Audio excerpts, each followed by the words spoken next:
So hello guys, আজকে আমি চলে এসেছি একটা নতুন ভিডিও নিয়ে। আমি হলাম রৌনক পাল এবং আমি ইউটিউবে নতুন। তাই যদি আমার ভিডিওয়ে আপনার কোনো কিছু অসন্তুষ্টি লেগে থাকে তাহলে আমার ভিডিওতে প্লিজ একটু লাইক এবং সাবস্ক্রাইব এবং একটু শেয়ার করে দেবেন সবাইকে, যাতে হচ্ছে আমি যা পড়াচ্ছি আজকে তাই জানতে পারে। আজকে আমাদের ভিডিও হলো হচ্ছে একটু পড়ার বিষয়ে ইংলিশ। যদি আমি কিছু ভুল বলে থাকি তাহলে আমাকে ক্ষমা করবেন। শুরু করা যাক, তাহলে আর দেরি না করে শুরু করি। ইংলিশ ইংলিশ কী জিনিস? ইংলিশ হলেও একটি ল্যাঙ্গুয়েজ অথবা ভাষা বলা যায়। বাংলায় বলি ভাষা, ইংলিশ বলি ল্যাঙ্গুয়েজ। ইংলিশ একটি ইন্টারন্যাশনাল ল্যাঙ্গুয়েজ অর্থাৎ আন্তর্জাতিক ভাষা, যা সব দেশে যোগাযোগ স্থাপন করতে ব্যবহার হয়। ইংলিশ এই ভাষাটা আমেরিকা, অস্ট্রেলিয়ার মাতৃভাষা। তারা কত ছোট বয়স থেকে, অর্থাৎ 3 বছর থেকে আমরা কথা বলা শিখেছি, তারা ওইটুকু বয়স থেকে ইংলিশ এই ট্রান্সলেট করা শিখে গিয়েছিল। আর আমরা তাদের মনে ভাব ওই ইংলিশে প্রকাশ করতে হতো। তাহলে ভাবুন, আমরা যাকে এত কঠিন সাবজেক্ট মনে করি, ওরা ওইটুকু বয়সে শিখে গেল। তা আমরা কেন পারবো না? আমরা অবশ্যই পারবো। আমরা ইন্ডিয়ানস অর্থাৎ ভারতীয়। আমাদের রাষ্ট্রীয় ভাষা হলো হিন্দি। হিন্দি আমরা কম বেশি মোটামুটি পারি, ওটার বিষয়ে আমি পরে আসবো। প্রথমে আমার কথা হলো ইংলিশ। ইংলিশ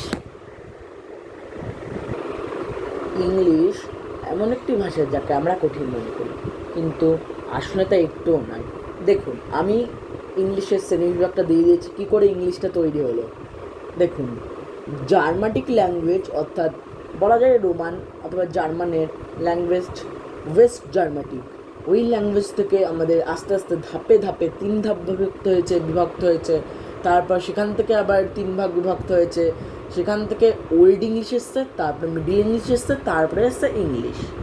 ওকে, তা বলা যেতে পারে ইংলিশ ভালোই পুরনো সাবজেক্ট অথবা ল্যাঙ্গুয়েজ। ইংলিশ সাহিত্য অত্যন্ত ভালো।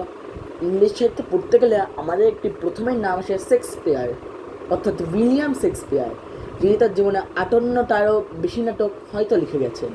তিনি ইংলিশ সাহিত্যে এই কোটে নাটক লিখে এত কিছু জ্ঞান অর্জন করিয়ে দিয়েছেন আমাদের। তিনি লিখেছেন ভালোবাসা, ইমোশন, অনেক কিছু। আর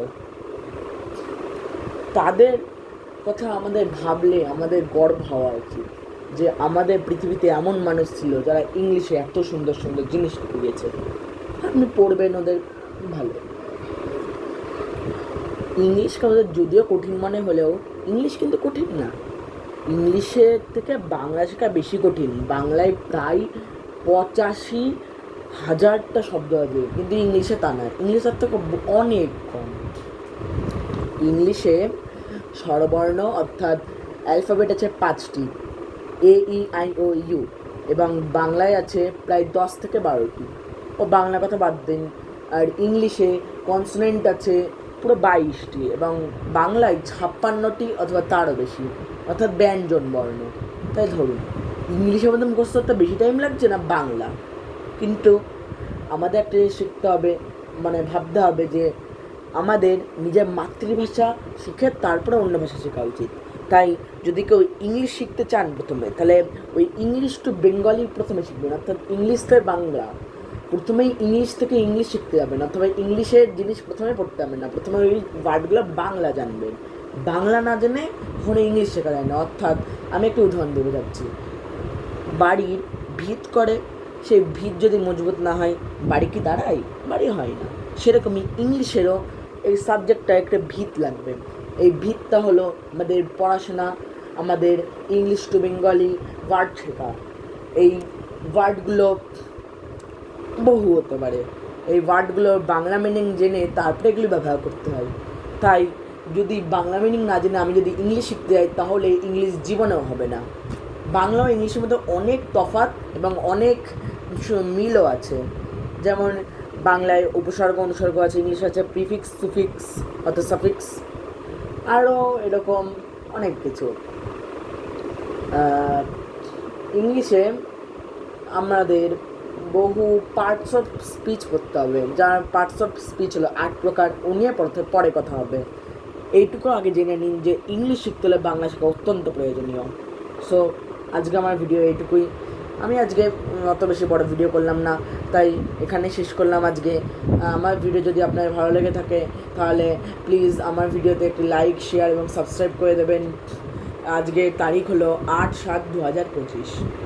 বাই বাই গাইস, আবার পরে দেখা হবে পরের ব্লগে।